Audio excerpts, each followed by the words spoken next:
Be the envy of the neighborhood. 860 KKAT, where the grass is always greener. Welcome to Gardening Utah. Here's composter and show hoster, Jana Francis. Welcome to Gardening Utah. I'm your host, Jana Francis. Every week here on Gardening Utah, we give you gardening inspiration and advice from experts across the state. We talk about vegetables, flowers, trees, shrubs, and of course, your lawn. Thank you for listening.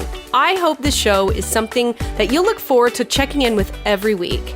Whether you're a beginner or an expert, Gardening Utah aims to inspire you and keep you in the know of what tasks you should be accomplishing in your yard and meet amazing, informative experts along the way.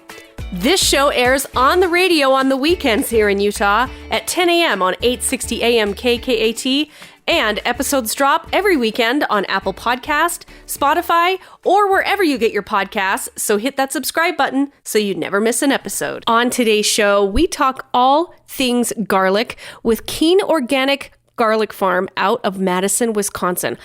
I chose them because I actually purchased my garlic from them last year, and I had such a high quality product that arrived, and I had such a great harvest this year from my garlic that I really wanted to really do a deep dive with them on how to plant, when to plant, how to harvest, when to harvest, all about garlic scapes and everything. So this show is for you if you have either any interest in planting garlic, and it's not too late in some areas of Utah, and we'll go over that. And if you've already planted your garlic, I bet we will dispel some myths and answer some questions that you may have about how it's growing right now, what to do in the spring, what do you do with the garlic scape once those come up next June around Father's Day weekend, and all of that. So we're going to get into that with Keene Garlic Farms coming up here right after the tip of the week. 860 KKAT with your Gardening Utah tip of the week. My tip of the week is, how should you handle snow-bent tree branches? Okay, Utah, we just got clobbered with a huge amount of snow, and seeing those snow-bent trees might make you think, my gosh, I need to run out there, I need to shake them off and really help them. Well, should we? Well, the other day, Cameron Alcott, my good friend, posted an article talking about this very thing. I'm going to add it to the episode notes, but here is basically what it says. Should you shake off trees bent over in the snow? Generally, the answer is no. Heavy snow and ice can make the tree branches brittle, so when you shake those weak limbs, it could actually break or snap the branches. So here's a few tips that it adds. Once snow buries tree branches, your best bet is to leave them alone. But there are two things that you can do. You can tend to light cottony snow and give your tree a good once-over, or we can use this step-by-step guide to help our snow-bent trees. 1, if we're extra worried about our trees, it is okay to brush off dry and fluffy snow with a broom. Doing this can help evergreens like arborvitae and juniper because they are more prone to snow damage, but only consider brushing the trees during or right after a storm when the snow is soft. Now, this latest storm was not soft snow. This was very heavy, wet snow. 2, it says when brushing your tree, use a soft broom and always sweep upward then from the top down. And that makes a lot of sense because the goal is to not bend any branches any further. 3, branches that have been sitting under snow for a while or are covered in snow and ice should not be brushed off. Wait for that snow and ice to melt completely, and I believe that's pretty much where most of us are here in Utah with this latest snow. 4, it says in spring, check your tree for any breakage. Any small broken twigs shouldn't be a problem, but if you're worried, have your arborist take a look if any large branches are damaged or if the tree was uprooted, which I'm about to tell you a story about that. And 5, plan for a prune to get rid of any weak or damaged limbs before winter restarts next year. And that's your Gardening Utah tip of the week, brought to you by The Advocates. If you're in an accident, you deserve an advocate. Call 801-355-5550 or visit utahadvocates.com. Never miss a tip for your garden and never miss an episode. The Gardening Utah Podcast with Jana Francis on 860 KKAT. Okay, so much to tell you before we hop into the guest portion of this show. First of all, Well, speaking of getting clobbered with snow, I personally am so sad because I lost 3 trees in this latest storm. Now, the trees that I lost are actually on the actual riverbank of the Jordan River where my house borders. And they're very tall, pretty old Russian olive trees, but it gave a huge amount of shade and just a lot of erosion protection against that riverbank. Well, about 3 months ago, when we had just a huge amount of rainfall in a short period of time, the Jordan River, where I live, got all the way up. In fact, it was flooding in many areas around Germania Park and, just kind of around the Murray area. And it came really darn close to flooding my property, which I was told would never happen and has never happened in 100 years. And so it was just inches away. Well, no, less than an inch. It was like maybe a half an inch away of coming up onto the property. Well, what ended up happening was we believe that fast flowing water, because it was flowing so fast, and the fact that the water had never been that high before, it really made a lot of sort of erosion, maybe tunnels around the roots of these trees, which again had never had water to that level ever. So that being said, this latest storm just toppled them right into the Jordan River.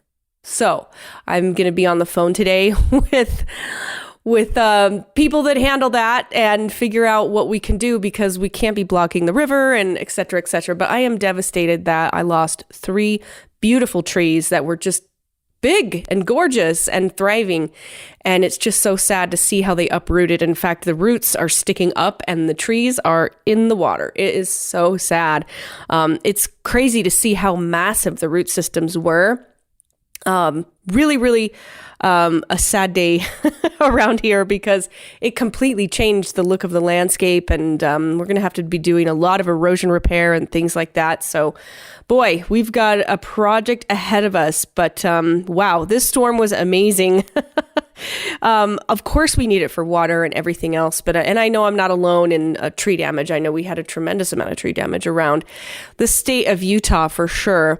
Now, another thing I want to mention before we get into this episode about garlic. So this episode with Keene Organic Farms in Wisconsin was recorded before the storm and before we even realized there was going to be this type of a storm. So you need to be patient, knowing that when I mention things like, is it too late to plant garlic? Keep in mind, we've had a very dry November and a dry December for the most part. So, definitely 3 days ago, I could have planted any bulb I wanted. Now that we're covered in 1.5 feet of snow, that's definitely not going to be possible anytime soon. But again, I still do need to plant my garlic, and I have a plan. So I'm going to be the garlic patch that I have, I'm going to just literally snow shovel the snow off of the top of it. And, the sun will do its job quickly when it stops snowing to dry up that patch a little bit. The ground I don't think will be frozen, and I'll probably be able to get them into the ground. The sooner the better, really. You just want them to start getting a couple roots before, the hard frost. So it depends on where you live in Utah on how this is going to work for you. If you're more southern, then you probably aren't going to have a problem. So anyway, keep that in mind as I speak with Keene Organics about, is it too late to plant garlic? In some areas, yeah, Park City and the benches and stuff, you're probably going to have some frozen ground for a while, and it is probably too late, at least for this year. So anyway, keep that in mind. But we do a deep dive in garlic and on how to grow, when to plant, when to harvest, and the benefits of garlic as well, nutritionally. It's a really fun episode, and I learned a lot. So this is one of those episodes that will always be something you can come back to and listen to when you're ready to plant your garlic. So we'll be right back after this on Gardening Utah. Stay with us. She's more than just gardening puns and sage advice. It's Gardening Utah with Jana Francis on 860 KKAT. Gardening Utah, available wherever you get your podcasts and at 860kkat.com/garden.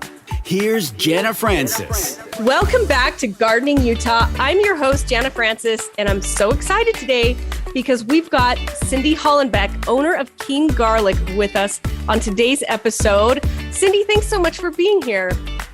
Oh, you're welcome. It's exciting.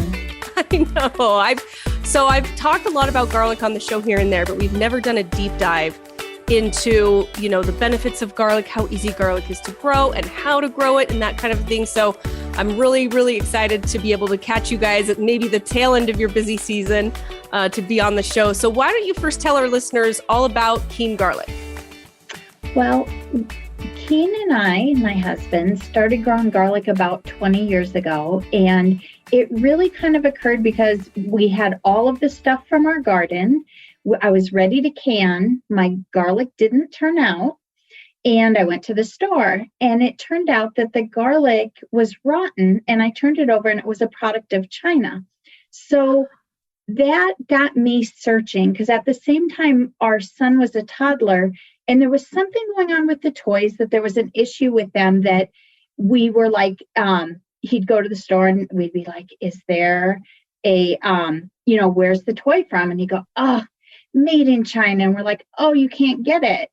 So then, which worked out kind of well, but at the same time, why was I putting a product of China into all the stuff I gardened and was canning, my soups, my salsas, all of that stuff? It didn't make sense to me. And I had to figure out why my garlic wasn't growing.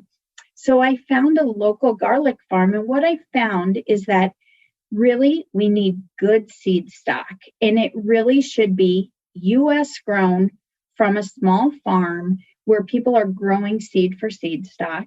And it should be really planted in the fall. And I was going to garden centers or big box stores and buying that garlic and planting it in the spring, and it never turned out. And I was getting really little bulbs, and I failed every year. And as gardeners, we fail over and over and over again. And then we finally figure out how to get it right, but we keep doing it a lot of times. And I did that for 7 years, and then found a local farm. And then I got good seed stock planted in the fall. And I will tell you, I was hooked. I loved growing garlic, and we had grown everything. We had a 40-acre farm at the time, and we were growing everything. And we ended up just focusing on garlic. But in the last 20 years, we've grown up to 2 acres of garlic in a season, and we've grown over 100 different varieties. And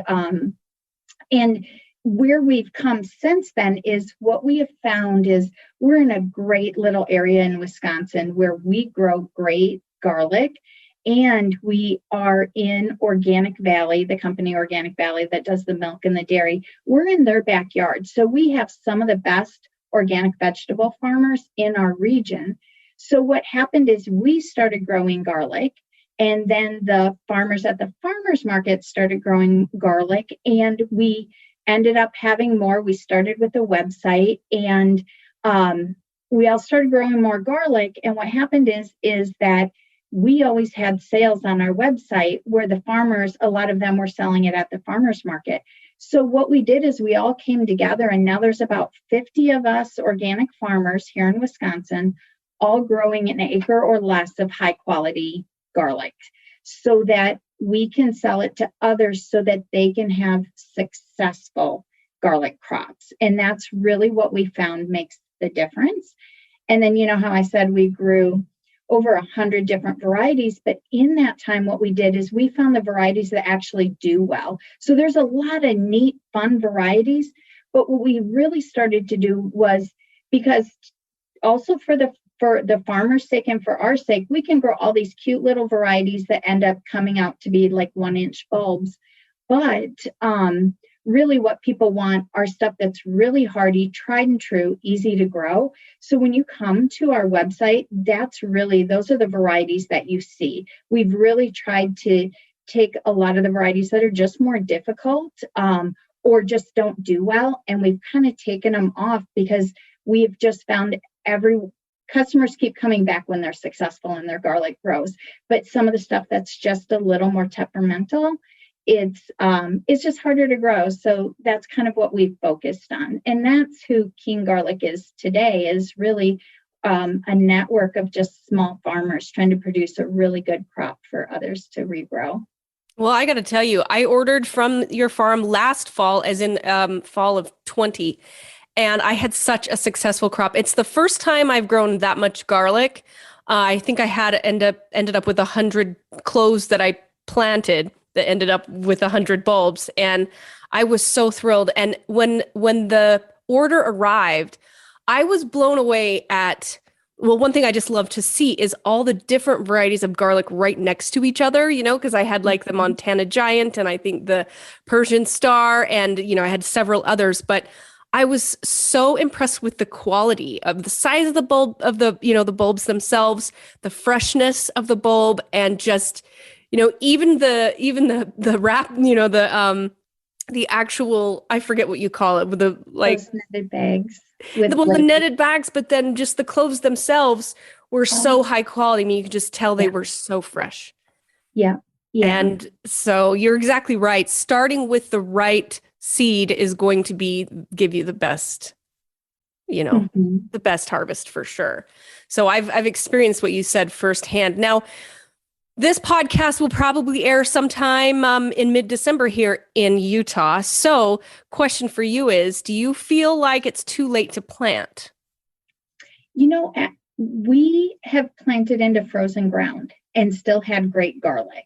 And sometimes that happens because winter comes early and catches us off guard, but it's not too late to plant. If you can get it in the ground, you really are better off planting in the fall, even if it is cold, because really the garlic will sit there. Hopefully it'll develop some roots, and that's all really that we want to happen in the fall, is some good root development, but it will just stay there. And garlic really it's very hardy, very easy, but once it's in the ground and planted, I would mulch it a little bit and it really should be good to go, and will be the first thing you see in the spring. Absolutely. Now, I have seen a lot of our listeners email me questions about that they planted their garlic a little too early and not expecting that we'd have such a warm November here in Utah. If their garlic is already 5-6 inches tall, what do you suggest they do? What I would say is, if you're a gardener, I would just put a little bit more mulch around it just to protect it. But truthfully, for a field, when that happens, we can't do that and we have to let it go.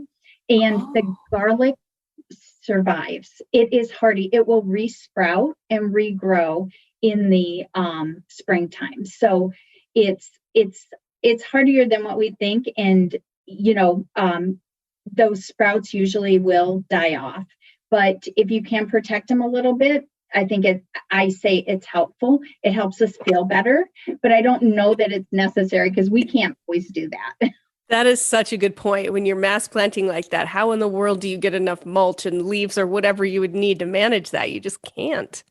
Right. We mulch it, but we don't go back out into the field. And we've had garlic spring up in mid-February and we're like, oh man, we're going to lose it. And and then it will get hit with frozen rain, snowstorms, you name it, frozen temperatures, and the garlic we still have a field of beautiful garlic.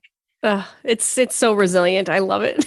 Yeah, that's why it's so fun to grow. It really is. It's hard. It really is. Yeah. And it's so fun to see pop up from the ground, especially because sometimes it does a little bit sooner than a lot of your other things, early in the spring when you're just itching to have something growing, Tell our listeners so if they're buying garlic still, and we're going to get some more in the ground, I know I'm going to. I have not done my garlic crop this year, so listeners, trust me on this. We can, as long as you can work the soil, you can get a garlic into the ground this year. It's definitely not too late. So what would be some of your major planting tips? One thing I would say is, like I said, good quality seed, planting in the fall, pointy side up, with about 1 inch of soil over the tip of the garlic. And then I really recommend using about 6 inches of straw over the garlic, because we are getting a lot of freeze thaw cycles that we haven't normally seen. And one thing that could happen to garlic is that it could root down, freeze and thaw, and then pull the roots right out from the clove. And then the garlic's a goner. It doesn't usually do that. But what happens with the mulch is that it's going to protect it from that freeze thaw cycle. It's going to retain moisture, so you're going to water less, and it's going to reduce weed pressure as well. And then you can work it back into your soil. So it's doing a number of things. So mulching, I think, is really important. With straw, you suggest? Yeah. Okay. And straw is the easiest. The other thing that gardeners usually have is chopped leaves and grass clippings from the lawnmower. And that's because I always say use what's available and use what's free. In different regions are a little bit different. So that's one thing that I recommend is using what's available, but chopped leaves, grass clippings, or straw, because the garlic will poke right through. If you use a very heavy mulch, the garlic sometimes can't make its way through. So then you just have to look for those sprouts. Yeah. Okay. Gotcha. What do you think, we just have a minute here before we jump into the first break, but what do you think is one of the most foolhardy varieties that a brand new gardener to garlic could grow? I would say music or German extra hardy. Okay. Those are the ways to go. Yeah. That's what I was gonna say. And really quickly, maybe we'll hit this in the next break, but how, the difference between hardneck and softneck. Yep. So hardneck garlic is, it's going to have a stem, a scape that grows through the middle of the garlic. Those are much more hardier than the softneck. So we actually specialize in those. Okay, perfect. And that is hardneck is recommended for the state of Utah in general. I know after this next break, I really want to talk about garlic scapes because that was honestly it was such a fun thing for me to have in my yard last year for the first time with, my first big harvest grow. So after this next break, we'll get into that a little bit. We'll talk about garlic scapes. We'll talk about what happens in the spring with the garlic, when to harvest, and we'll go over some really fun varieties that you can try in your garden. We'll be right back after this on Gardening Utah. Stay with us. 860 KKAT with Jana Francis and Gardening Utah, where it's always mulch time.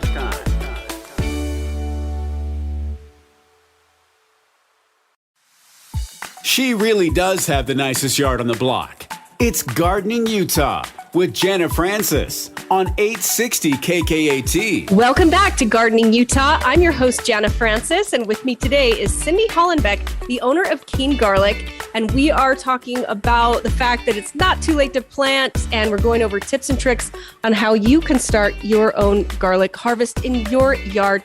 Now, Cindy, we were just talking a little bit about the difference between hardneck and softneck. Softneck are the ones that are most often the ones sold in stores. Is that correct? That is correct. And that's why we really like growing the hardneck garlic, because it's hardier and they're just a much more unique flavor. It has more flavor than the softneck. And also I do say, if we are to lose a garlic because of weather, it's always the softneck, just because we're in a colder environment. We're in Wisconsin, and it's just easier to lose softneck garlic. Yeah. So that's why we do recommend the hardneck, because also you can't get that. So it's almost like that heirloom tomato. You can't buy that in the store. Exactly. Garlic. That's one of the things I love about it so much is that it's like, this last year having Montana Giant and some of these other fun varieties it was like, I almost wanted to do a little taste test with all of them, once I harvested them all, like, what's the difference between this one and this one and this one? It was just so fun to have. And that's one of the reasons why, as far as the hardiness in Utah, this is very similar with Wisconsin. You consistently read not to plant softneck garlic here. And if you do, be prepared. But also that's one of the reasons why we don't suggest you go and buy and replant the garlic from the store, right? Exactly. And a lot of times that garlic, for one, you don't know where it came from. You don't know what where it was grown. So if it's climatized to your area, but many times too, they're sprayed with anti-sprouting spray. So there's just a number of reasons why it's not a good idea to do it. I mean, people will do it and they'll shout out successfully that they do, but like I said, I have unsuccessfully grown garlic. And, as gardeners, we put a lot of work into having a harvest. So why not just, invest wisely? Because you can always save your best seed stock and replant it. So garlic doesn't have to be an expensive seed, because you could replant your best seed stock for generations to come. You can keep the best every year, replant it, but just get some good seed stock to start with. Absolutely. And that's one of the reasons I need to get some more from you this year, because I ate it all. It was right at the time where I was doing so much canning, and, every day I'm doing different, spaghetti sauces and things. And I wanted to use that fresh garlic from my garden. It's such a rush to be able to do that too. And, and I ended up eating it all. And I always say, and I'm sure that this is what everyone preaches that grows garlic, but eat the small, plant the big. Mm-hmm. But I didn't have I just wanted to keep, I was like, I'll just buy more, to replant. Yeah. So. Yeah. And, we see the same customers' names we have for 20 years. We see the same names over and over. And I did ask them at first, because of course, as a farm, we are replanting our own seed stock. Yes. And so, I asked the gardeners, why aren't you saving your own? And they're like, oh, no, we want to get the best seed stock, so we want to buy new every year. But I think just like you, they start eating it and it's so good that they just don't end up saving any, Yep, but exactly. Well, in fact, I was saving one of my Montana Giants. And then this one particular day, my son was making a zucchini pasta dish, and he went reaching for it, and I almost stopped him. And I said, wait, I was going to plant that. And he was like, but this is one of the good ones, Mom. Yeah. Because he just loved that. Even he could tell the complete difference between homegrown garlic from quality seed versus just the garlic that you get at the store. So, now let's talk a little bit about with hardneck garlic. One of the benefits of that is in the spring, you get the garlic scape. Now, this was the first year that I had ever experienced the fun and the delight of having garlic scapes. Why don't you tell our listeners a little bit about those? And, do you guys harvest yours? Yeah. So the scape comes for us. It's usually right about Father's Day. So in June. It grows off a hardneck garlic, and you'll notice that it comes out of the center of the plant and it looks like a stem. And the reason why I say that is because sometimes people get the leaves confused. If there's ever a confusion, go to our website, because I put pictures up there because I get the same questions every year. And I want to make sure that what we tell people is it's really best to pick that garlic scape, to snap it right when it starts to curl. And what that does is it puts the energy, instead of producing seeds, it's putting it into producing a larger bulb. And so when you snap it off, and again, on our website, we do have pictures like at what point to snap it and how to snap it. It's super easy, though. You just snap it right off. But the best part is it's delicious. It's absolutely delicious. The only place you can find them is at farmers markets. Well, actually, we do ship online, though, now, because they are becoming so popular. Yes. Especially with people who have stomach issues, they can eat garlic scapes, but not garlic. Oh, so, interesting. Yeah. So some people are actually growing garlic for the scapes, and because they can't eat the garlic, but they want the scapes. But what we, and 20 years ago, when we were selling them at farmers markets, we could not sell them. I would say, here, fill up a grocery store bag and I'll just take $1. And within 5 years, it was like, and I'd hand them a recipe sheet. And that same recipe sheet is still on our website now too. But now, after about 5 years, that grocery store bag was like $5. But I would just tell them, fill it up as much as you want, try whatever recipes you can. So even for us, like, it's great pickled. For us, we actually now produce garlic scape pesto we have a licensed food processing plant now that we make garlic scape pesto. But you can pickle them. We make garlic scape salt. We freeze dry them. It goes on and on. You saute them, and it's just delicious. And they will store in the refrigerator for about 3 weeks, but I have had some people have them for 3 months. Wow. So, yeah. So I know I froze some of mine this year and used them when I would make chicken broth or chicken stock or vegetable stock. Unbelievable. Some of the best omelets I've ever made this spring was with garlic scapes. Just cut them up like you would a green bean or something even smaller. It to me, it tastes like already flavored with garlic green beans. Exactly. Yes, exactly. Yeah, it's even though they're a little bit more dainty in their size. But anyway, so okay, well, we have so much more to talk about garlic. We'll be right back after this on Gardening Utah. Stay with us. She's more than just gardening puns and sage advice. It's Gardening Utah with Jana Francis on 860 KKAT. 860 KKAT with more of the fastest growing show on radio.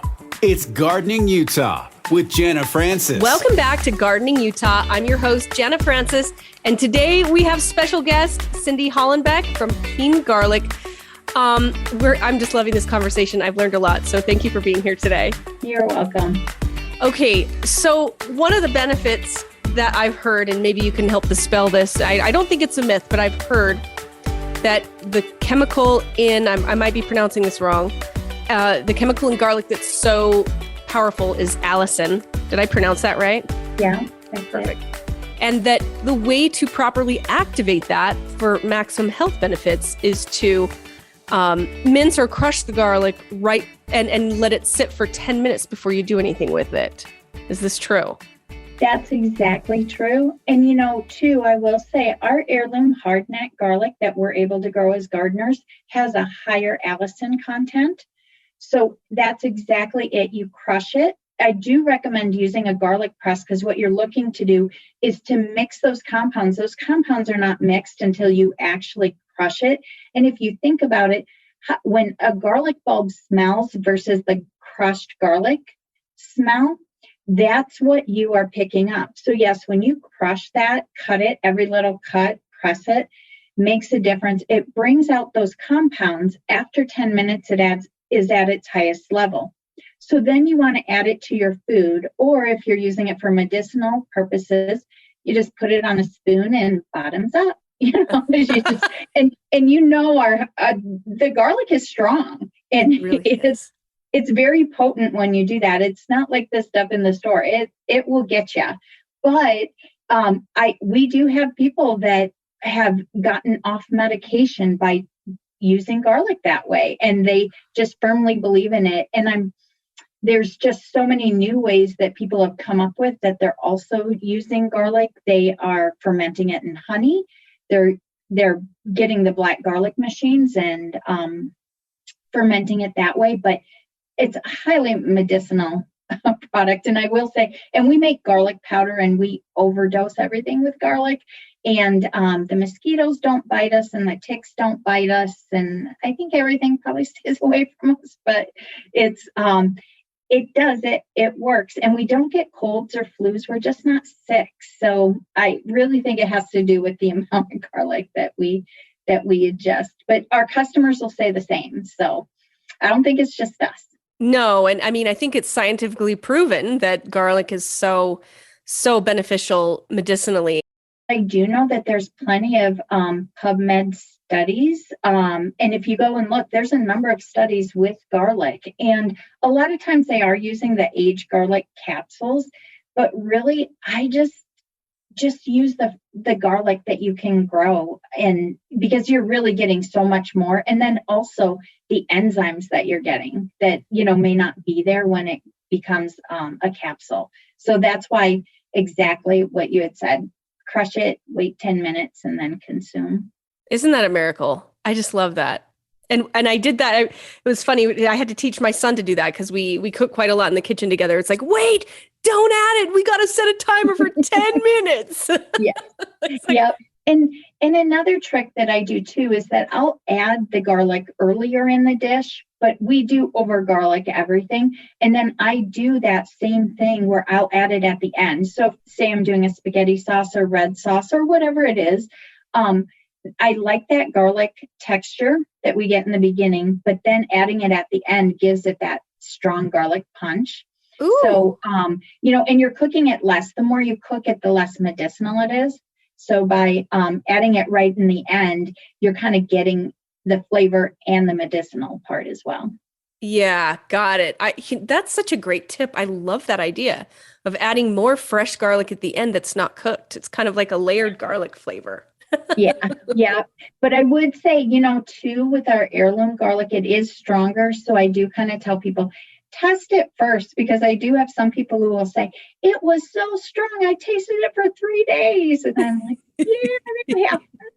Yeah, I mean, it really can be, but it's just like anything else that you pick fresh from your own garden. It not only do you know where it was grown, you know where it came from, you know that it's not covered in, like you said, anti-sprout,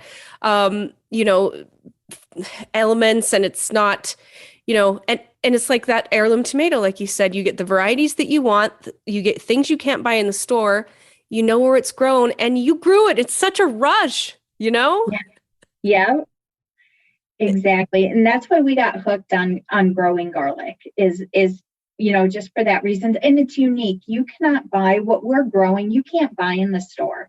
So you really have something really unique. And a lot of our customers, those are the gifts. They're growing those and giving them away as gifts. And they are like the favorite, they're like, oh, I got to give my garlic gifts because it's everyone's favorite thing to receive, because it really is, it's unique. And as you know, as gardeners, we give away a lot.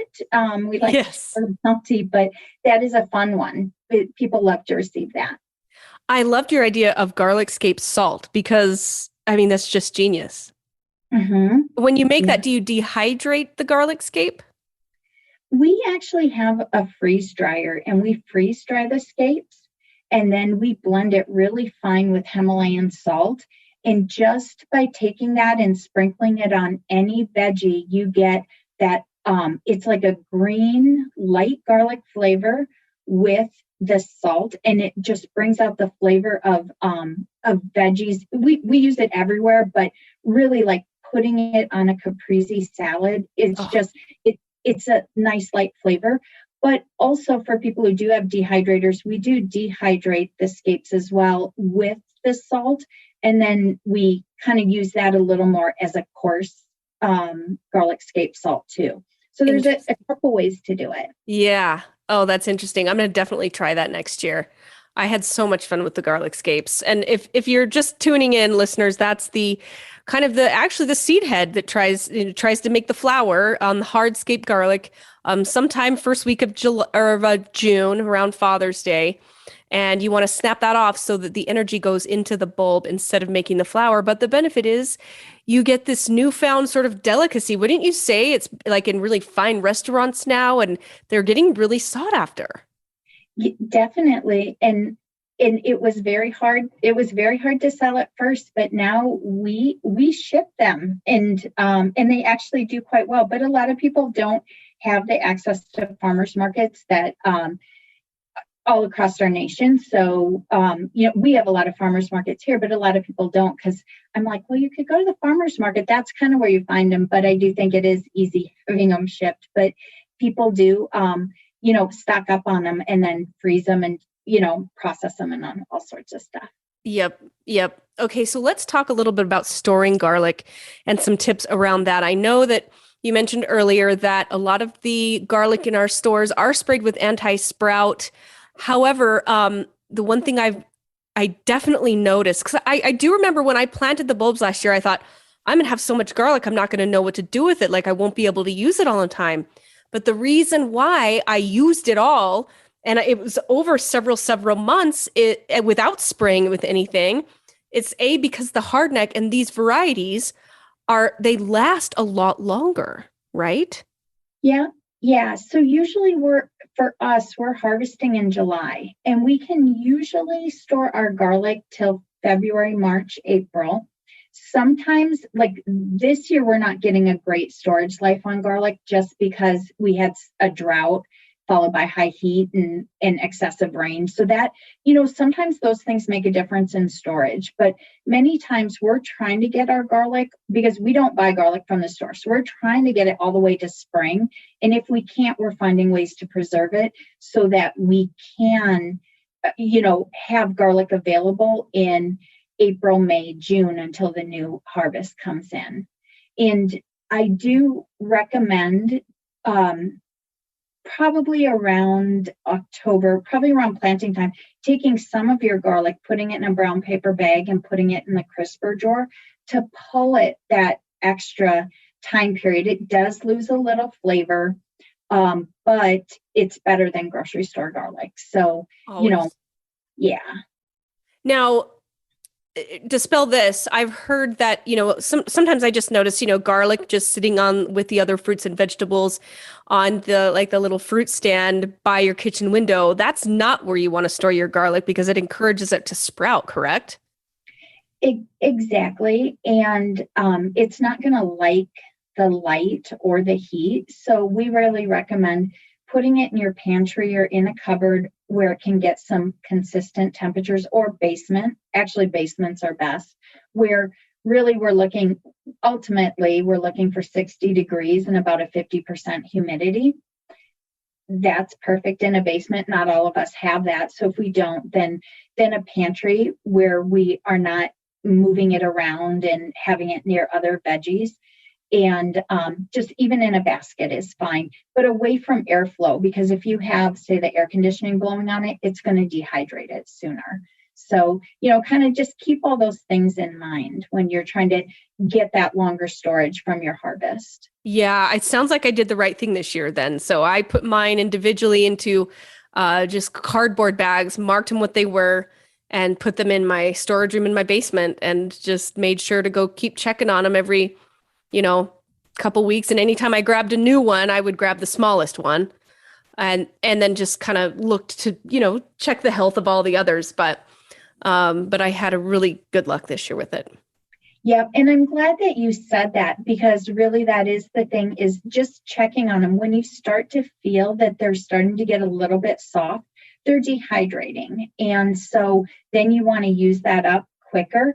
And I will have people that will not look at them at all. And then they're like, oh, well, my garlic is not good anymore. And I'm like, yeah, you really do. They do start to break down. It's produce. And we want to eat food that eventually rots. And so garlic is one of them. And after a certain amount of time, it will. Yeah. And you're exactly right. It's produce, and we need to be careful with it and keep it as protected as we can from the elements to give it the longest chance possible. But I was stunned at how long mine lasted. Like I said, I just barely used the last one and harvested in July. So, but again, I would still probably have a lot more if I would have planted more, which I'm going to do this year. So anyway, well, Cindy, it's been so fun to have you on the show. How do our listeners find you and Keene Organics? Well, I think you can do a Google search and put in Keene Garlic. We are at KeeneOrganics.com. And I think that's the easiest way to find us. Fantastic. And you've got a Facebook page as well. Is that Keene Organic? Yes. And Instagram as well. Fantastic. Well, I will put all of those links in the episode notes for our listeners. Thanks so much for being here. We're going to have you back next July around harvest time to go over how we harvest our garlic. Does that sound good? That sounds great. Thank you. When you're ready to grow big or go home, make your neighbors green with envy.